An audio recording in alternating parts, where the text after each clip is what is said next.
दोस्तों, बहुत ही अहम दिन आज इंडिया वर्सेस इंग्लैंड 2025 सीरीज़ का। सीरीज़ यहाँ से इस टेस्ट मैच के पहले दिन से अब ये डिसाइड हो जाएगा कि ये सीरीज़ कहाँ जा रही है। आपने देखा पहले टेस्ट मैच में इंडिया ने ज़बरदस्त बैटिंग करी। मतलब पहले ऑर्डर के बैट्समैनों ने तो कमाल करके दिखाया। बहुत सालों बाद 5 सेंचुरी आप लोगों को देखने को मिली और यंग प्लेयर्स ने सेंचुरी लगाई। शुभमन गिल भी मैं उनको यंग ही मानूंगा। जिस तरीके से उन्होंने बैटिंग करी वो ज़बरदस्त बैटिंग थी। यशस्वी जायसवाल ने पहली इनिंग में 100 लगाया था। केएल राहुल के साथ मिलके वो बड़ी साझेदारी करी थी। बहुत भारतीय लोगों के पास ये होप थी कि यार इंडिया अच्छा करेगा इस टेस्ट मैच में।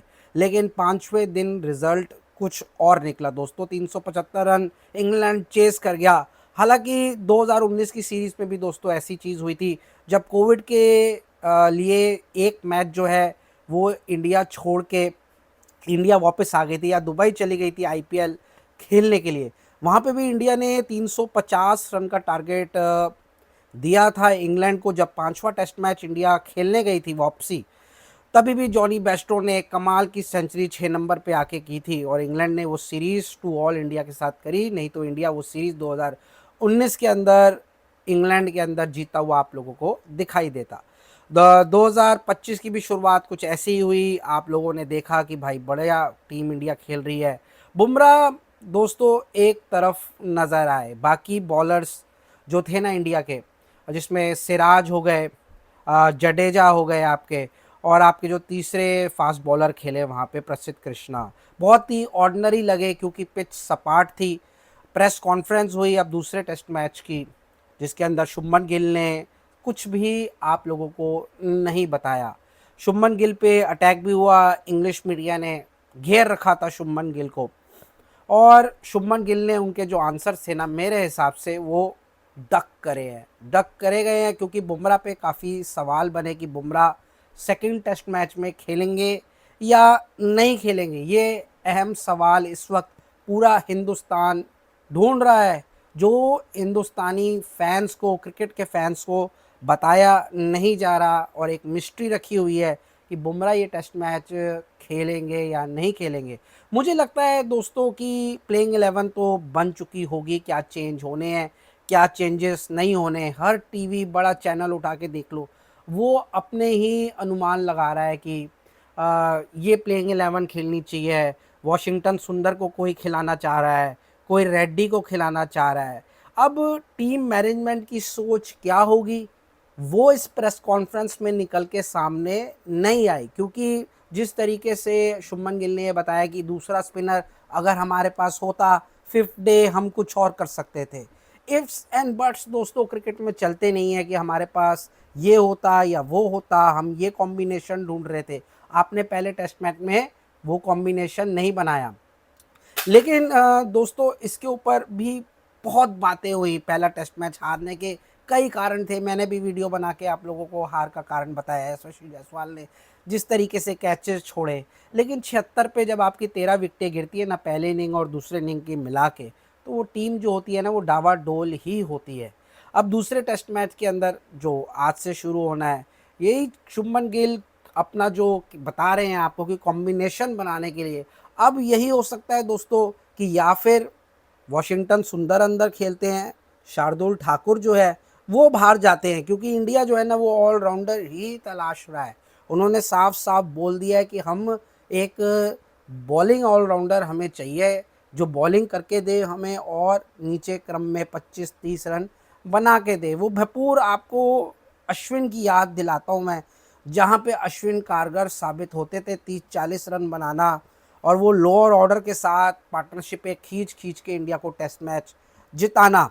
क्योंकि सवाल इस टेस्ट मैच के बाद ना दोस्तों शुरू हो जाएंगे, क्योंकि इंडिया ने आखिरी 10 टेस्ट मैच में से 9 टेस्ट मैच इंडिया हार चुकी है। मतलब इस मैनेजमेंट ने विराट कोहली, रोहित शर्मा, इसमें बड़े बड़े दिग्गज थे जिन्होंने 9 अगर मैं लगाऊं, क्योंकि इंग्लैंड सीरीज़ में तो ये बड़े दिग्गज नहीं है, वो ये टेस्ट मैच हारे हैं इस मैनेजमेंट के साथ। कहीं ना कहीं गौतम गंभीर के भी ऊपर उंगलियां शुरू हो जाएंगी। लेकिन गौतम गंभीर की बैक बहुत ज़बरदस्त है बीसीसीआई में। और मुझे नहीं लगता कि उनको चेंज करने की भी या उनके ऊपर उँगली उठाने की भी ज़रूरत है, क्योंकि देखिए खिलाड़ी अंदर खेलते हैं, कोच का काम यही है कि वो टीम को कैसे चलाता है, वो टीम को कैसे मोटिवेट करके रखता है। अब दुनिया का कोई ऐसा कोच नहीं होगा जो नहीं चाहेगा कि उसकी टीम ना जीते, वो चाहेगा ही कि यार मेरी टीम जीते और मैं दुनिया के अंदर मेरी टीम, जब मेरा टेन्योर रहा है तो मेरा टेन्योर वही होना चाहिए कि मेरे को विन परसेंटेज ज़्यादा मिले। लेकिन अनलकीली अभी इस टीम के साथ यही हो रहा है दोस्तों कि ये आखिरी 10 में से 9 हार चुकी है। हालांकि ये WTC का नया साइकिल है, इसके अंदर पहला टेस्ट मैच इंडिया हारी, जबकि इंडिया को जीतना चाहिए था। बहुत सारी गलतियाँ हुई, अब यही गलतियाँ सेकंड टेस्ट मैच में इंडिया ना दोहराए तो ज़्यादा अच्छा होगा इंडिया के लिए, और वो विनिंग कॉम्बिनेशन इंडिया ढूंढ के लेके आए। क्योंकि मुझे नहीं लग रहा कि इंडिया के पास जो बुमराह को छोड़ के दूसरे फास्ट बॉलर्स हैं वो 20 विकेटें ले सकते हैं इंग्लैंड की। इंग्लैंड के पास फास्ट बॉलर्स वो नहीं है, लेकिन उनके पास घर का एटमॉस्फेयर है, उनके पास एक्सपीरियंस है, जो वो घर का एक्सपीरियंस है, होम कंडीशंस जिसे कहते हैं। दूसरे बॉलर्स इस वक्त जो हमारे सिराज भी हैं वो भी लग रहे हैं कि भाई इनको भी वर्कलोड मैनेजमेंट की ज़रूरत है, क्योंकि उनकी जो पेस है वो नहीं गिर रही उससे लेवल पे जो 2019 में 2020 में गिरा करती थी, वो उस श्रम में नहीं लग रहे हैं। लेकिन प्रसिद्ध कृष्णा को दोस्तों दिखाना पड़ेगा कि अगर उन्होंने इस टीम के अंदर बने रहना है, इस टीम के अंदर उन्होंने आगे चलना है और इंडिया को मैचेस जिताने हैं, तो उनको 5 विकेट 6 विकेट लेके मैचेस जिताने पड़ेंगे। नहीं तो अर्शदीप प्रसिद्ध कृष्णा को इस टेस्ट मैच में रिप्लेस कर सकते हैं। अगर कोई मेरी रिप्लेसमेंट पूछना चाहेगा दोस्तों तो यही रिप्लेसमेंट मैं आप लोगों को बताता हूँ। मैं तो सेम टीम खिलाता, प्रसिद्ध कृष्णा की जगह मैं अर्शदीप को खिलाता, क्योंकि जिस तरीके से आपको याद होगा अर्शदीप ने सिडनी के अंदर इंडिया को वो फॉलो ऑन बचाया था, वो 30-32 रन मेरे ख्याल से उन्होंने कर दिए थे और फॉलो ऑन अर्शदीप ने बचा के दिया था। तो कहीं ना कहीं इंडिया मिस मैनेजमेंट करके गया।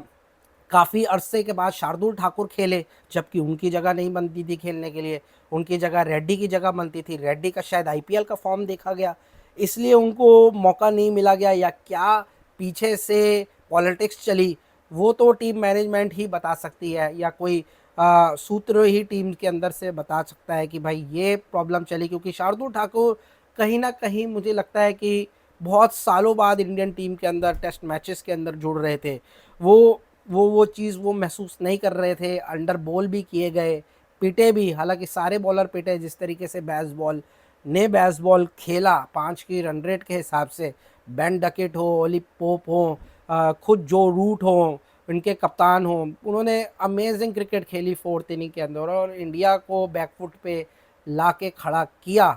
जबकि every odds were saying that India ये टेस्ट मैच जीतेगा।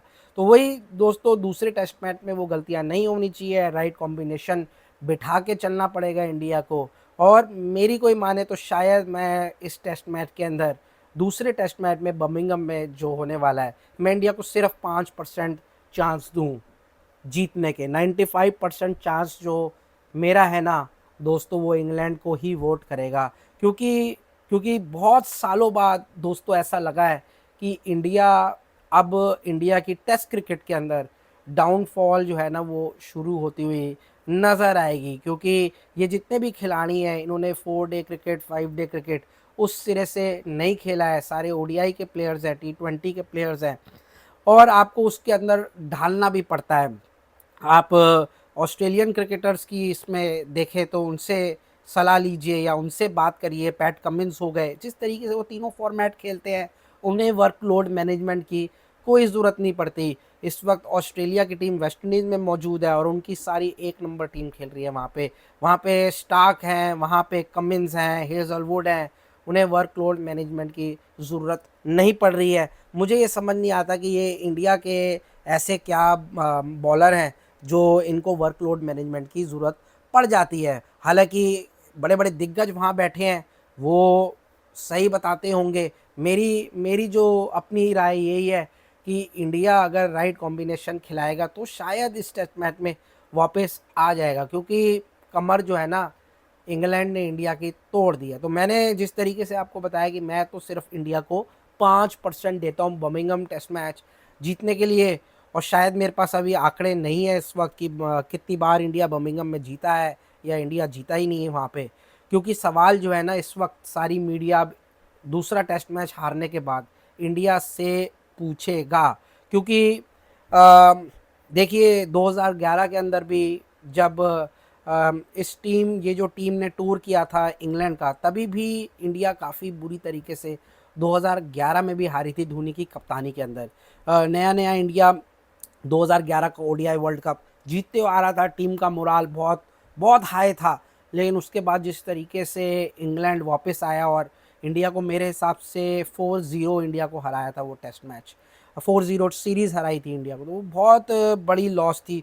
मुझे यहाँ पे शायद 4-0 ही अनुमान लग रहा है सीरीज़ ख़त्म होते हुए, क्योंकि जिस तरीके से मैंने आपको बताया बैकबोन तोड़ी गई, वो बहुत बड़ी बैकबोन टूटी गई है। चलिए दोस्तों, आज के लिए इतना ही। वीडियो काफ़ी लंबा हो गया आज आपके साथ, कल फिर बात करेंगे। तब तक के लिए लाइक सब्सक्राइब शेयर आप करते रहिएगा। पाँचों दिन की मैं आपको हाल सूरत हाल अपने चैनल के माध्यम से आप लोगों को बताऊंगा। आई होप आप खुशबाश रहेंगे, खुश रहेंगे और लाइफ को एंजॉय करेंगे। तब तक के लिए हैव अ नाइस डे।